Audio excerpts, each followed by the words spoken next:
Welcome to Books in Sum, your go-to for bite-sized book summaries.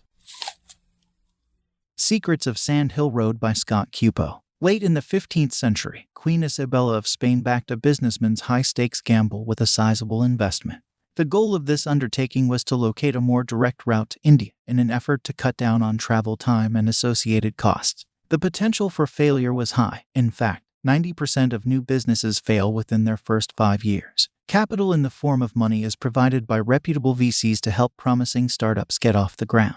Venture capitalists not only provide financial backing, but also counsel startup leaders on how to make strategic decisions and accomplish their long-term objectives. Over the past few decades, the VC industry and the VC-entrepreneur relationship have undergone significant changes due to the convergence of two distinct phenomena. Due to rapid technological advancements, the initial investment needed to launch a business has decreased. The text focuses primarily on the 3 factors venture capitalists consider when deciding which startups to back.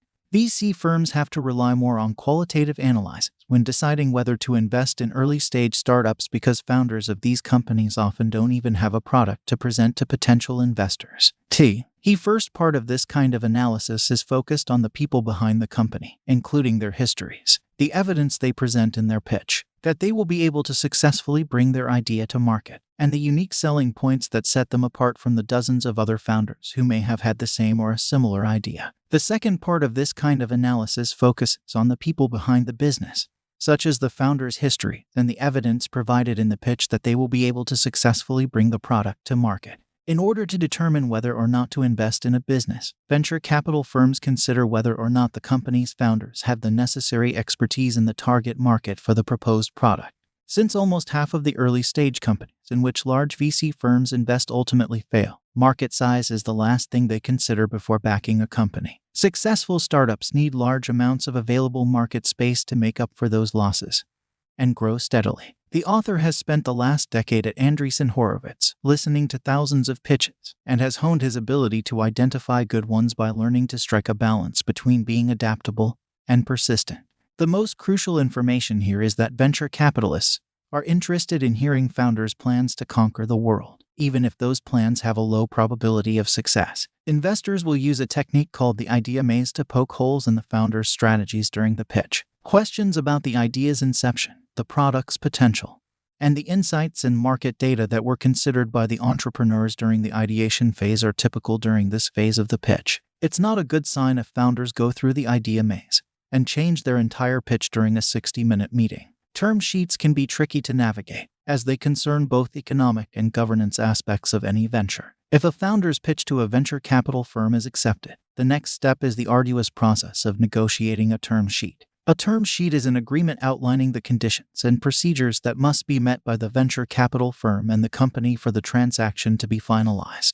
It can be broken down into 2 main parts, making it easier to understand and leveling the knowledge gap between venture capitalists and startup founders. The first part of the agreement is the financial one, and it covers things like the amount of money being invested, liquidation preferences, and who gets what percentage of the company's stock. The second factor is governance, which involves the operations of the board of directors and the selection of board members. The author's firm typically presents a term sheet to successful founders outlining a 3-person board of directors: 1 representative of the VC firm, 1 representative of the CEO, and 1 independent, neutral outsider with no conflict of interest with the other 2. The success of any company backed by venture capital depends on the CEO's relationship with the board of directors. The chief executive officer steers the company's day-to-day operations while also keeping an eye on the company's long-term goals. However, things can get sticky when the CEO and the VC reps on the board of directors have a strained relationship.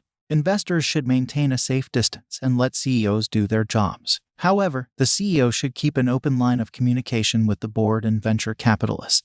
Even though investors have a voice, the CEO ultimately has ultimate control over the company and its board of directors. The CEO should communicate with the board early on the frequency and nature of any scheduled meetings or other regular opportunities for input. Once a company has completed its venture capital funding cycle, the board of directors has 2 options for the company's future. The company's success could lead to acquisition offers. However, CEOs and boards need to think about a number of things during any potential acquisition deal, such as negotiating favorable equity deals for the members of the team and deciding which employees will stay with the company after the acquisition.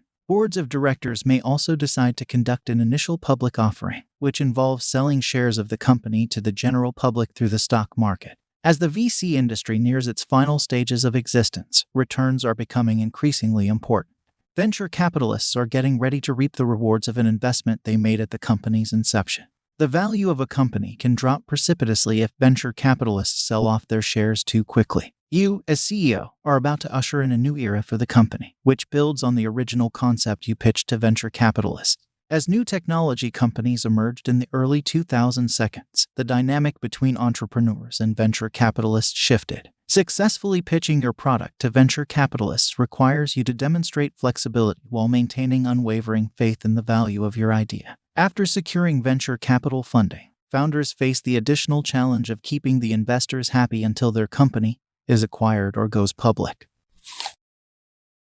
We hope you found this summary helpful in your listening journey. If you're interested in diving deeper into the topic or getting your hands on the whole book, be sure to check the description below where we've included links to the book and other related products that may be useful to you. Don't forget to hit that subscribe button to stay updated on our latest book summaries. And feel free to leave a comment with any suggestions or requests for books you'd like us to cover. Thanks again for tuning in and happy listening.